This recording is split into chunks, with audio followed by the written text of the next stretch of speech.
Hello, I'm Martha Johnson, and I'm going to teach you a new technique that I've just learned called flower and leaf pounding. You can see here that with the beautiful leaves I collected this fall, I've been able to pound the juice out of them, and they've given me some beautiful shapes. Now you'll notice with the ones that I'm showing you now, I've done ivy and some evergreen branches. I believe that was cedar. And so you can even do this after all the leaves are brown and fallen away from the trees. Or you can do what I've done here, and that is to pound a poinsettia or a house plant.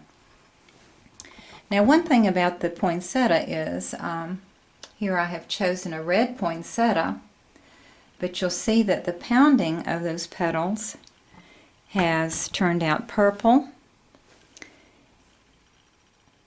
which is not undesirable. It's just that the color that you're pounding doesn't always remain true to the color that it pounds out.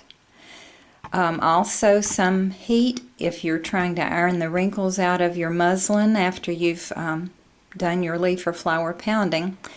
Sometimes those colors can just become brown from the heat, so try, if you can, not to use the heat against the dyes of the petals and the leaves after you've done your pounding.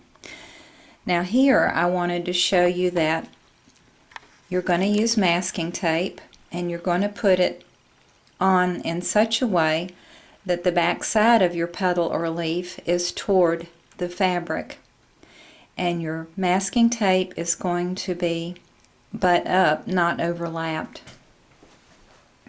Now what I mean by that is the seam of the masking tape will butt up if it's not wide enough to completely cover your petal, but it should not overlap, because then you'll get an unwanted line there in your petal. So once you've taped them all on in the positions that you'd like them to be, and by the way, if you'll turn a little corner of your tape down each time that you put the tape on, it will help you be able to pull that off after you've done your pounding. I find it real difficult to get an edge that I can peel up the tape after I'm finished. So here you see that I've taped down a green leaf from the poinsettia and the red petals. So you simply turn it over.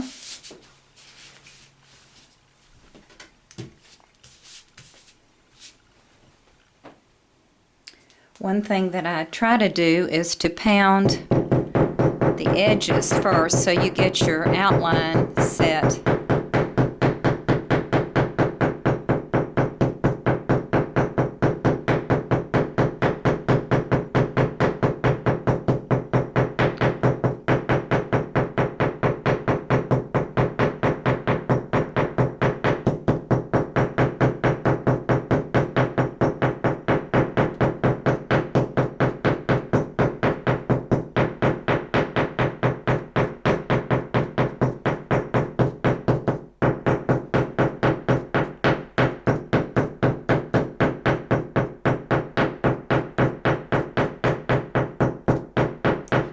Wanted to quit making noise before I start talking again, but if you'll hold your hammer as flat as you can when you're pounding, it helps. Sometimes if your hammer is angled, you'll just get marks, and I've done this on some of my poundings. You can see the markings here where the end of my hammer was actually making the vein mark look. But if you'll hold your hammer flat as you pound this, it comes out much better.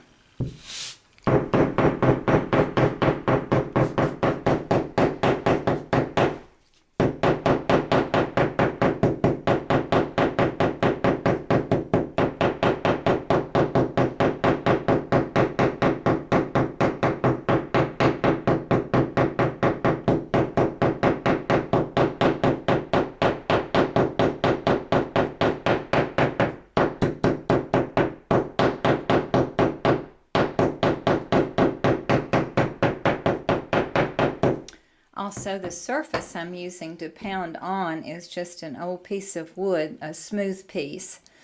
And you can do this outside in the garage if your family doesn't like all that noise in the house.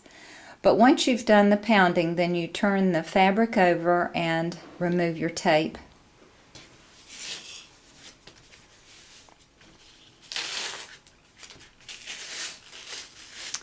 You can see that the color of the petal is very different from the way it pounds out. Still very pretty though. So I hope you enjoy using this technique and just experiment with it. Because one thing I have found is that the petals can be red and they pound out brown. Here I'm going to show you on this one where in my garden this fall I had some zinnia. And they were bright hot pink, and when I pounded the zinnia blossoms, they immediately turned brown. Then I had another plant in my garden, a geranium, and it was red. And so when I pounded those petals, they turned immediately pink. So you can't ever predict what you're going to get, but it's kind of fun to play around with it. Enjoy.